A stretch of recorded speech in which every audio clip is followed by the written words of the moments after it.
Aymara Gardel nos hizo llegar este libro sobre China y Venezuela.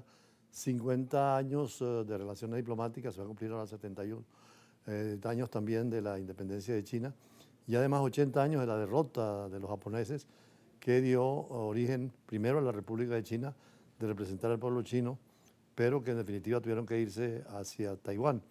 Y la República de China hoy en día, que representa un poder mundial, vimos el desfile que hicieron. Estamos hoy con Eloy Torres para que nos analice este tema de la importancia de China, inclusive en trabajos de América Latina, como el caso de China y Venezuela, con la presencia china en todo el continente. Sí, ciertamente, embajador. Buenas tardes, gracias por la invitación. En efecto, eso es una situación muy compleja. Observamos pues, que el mundo se mueve en unas dimensiones, digamos, reiterativas por cuanto eso ha ocurrido, el crecimiento de una potencia que va aminorando el poderío de otra potencia. Incluso eso está planteado en el famoso dilema de Tucídides, después entre la famosa escalada de Tucídides entre Atenas y Esparta, sí, ¿no? El crecimiento de un factor obligaba a que estos se empoderaran para evitar hasta que se pusieron de acuerdo y entonces pudieron trabajar juntos. Sí, hasta que al final encontraron una salida que hoy en día es el Estado griego, pues, ¿no? Ahora bien, lo importante de esto es que eso fue advertido, el crecimiento de China fue advertido, basta leer el libro de Henry Kissinger, Diplomacia, donde él habla por orden mundial, donde habla pues, de la urgencia de buscar un entendimiento entre los distintos factores y que fundamentalmente los Estados Unidos comprendiesen pues, que ya no pueden ser el único factor hegemónico en las relaciones internacionales, sino que tiene que a partir de determinados momentos compartir el poder en las relaciones internacionales. Y Henry Kissinger fue quien movió las primeras piezas para ese acuerdo de paz. Así es, Henry Kissinger y Nixon, ¿no? Que sin el criterio de Nixon, eso hubiera quedado un ejercicio intelectual. Ahora bien, lo importante de todo esto es que la realidad ha ido más allá, por cuanto China ha ido creciendo a un ritmo sinceramente muy impresionante. Se estima pues, que dentro de 20 años China va a ser la gran economía global, va a impulsar un conjunto de iniciativas, porque todo actor internacional que se empodera en esos términos desde el punto de vista económico, termina siempre empoderándose en el terreno político y en el terreno militar. Ahora bien, lo que está planteado en estos momentos es una especie de competencia por controlar las zonas, las áreas de influencia.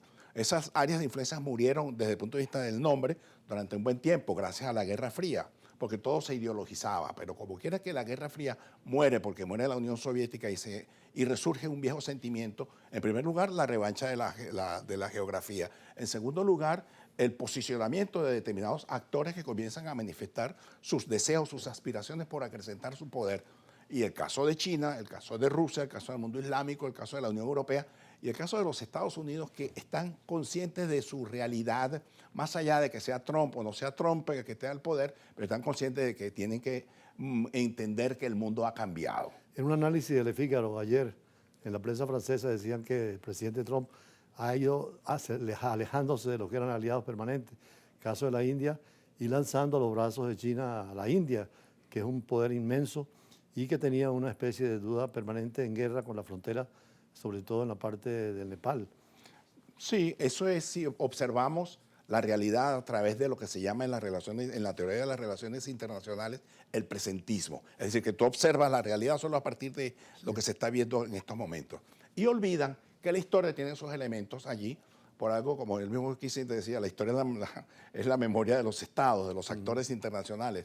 Entonces que hay que entender que entre China y la India siempre hay un elemento muy polémico que los divide a ellos histórica, religiosa, política y militarmente, para no decir poblacionalmente. De hecho, el 70% son hindúes de creencia, sobre todo budista. Budista, sí. Y en China ahora es cuando han rehabilitado también las creencias, sobre todo después de Deng Xiaoping, la libertad religiosa, ¿no? Sí, y a propósito de Deng Xiaoping, llama la atención que él fue el individuo que construyera la teoría de la alianza entre el elefante y el dragón. Es decir, el dragón como el símbolo de lo que es China y el elefante lo que es el símbolo de lo que es la India. Los animales están muy de moda porque veía la prensa europea que decían que había necesario diálogo entre el águila americana y el oso ruso.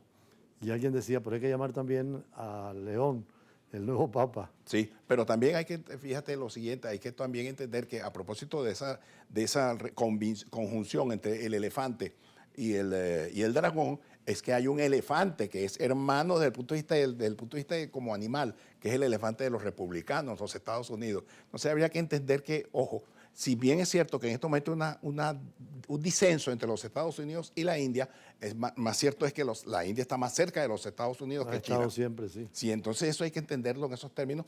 Y que, Lo que pasó con Rusia. sí, Rusia estaba alejada de China y ahora se acerca por intereses económicos. El petróleo ruso está llegando a China. pero también hay que entender que hay un disenso entre China entre China y Rusia. Estuvimos conversando la otra vez pasada de la importancia que tiene la historia para los chinos, quienes hoy en día proclaman, viva voce, de una amistad milenaria con Rusia, pero resulta que en las escuelas le enseñan a los niñitos, le señalan que desde el punto de vista histórico Rusia le quitó territorio, el norte de China se fue conquistado, ¿cómo se llama? Usurpado por la Gran Rusia, por el Rusia zarista, y la Rusia esa no ha cambiado sus intereses y sus objetivos fundamentales. Y en este momento se dice que, dado que Rusia invade a Ucrania y ocupa territorio, Taiwán puede ser víctima de China en cualquier momento en esa expansión que tiene. Sí, como quieras que se ha revitalizado el concepto de las esferas de influencia, evidentemente Taiwán queda en el margen de maniobra de las esferas de influencia de China. Y máxime, repito, que el empoderamiento de China es cada vez mayor.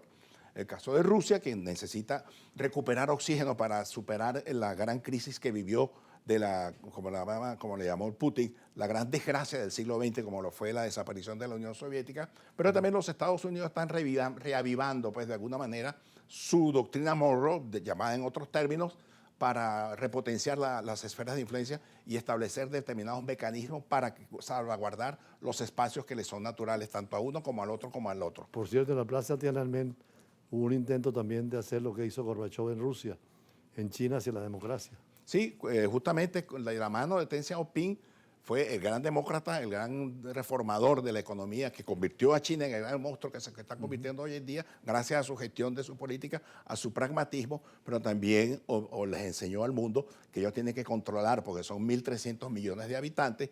Ustedes se imaginan en ese momento de democratizador en China, en donde esas 1.300 millones de personas estuviesen huyendo de China, hubiese sido una catástrofe a nivel global. Y eso peor que una guerra mundial, que una guerra atómica, pues, ¿no?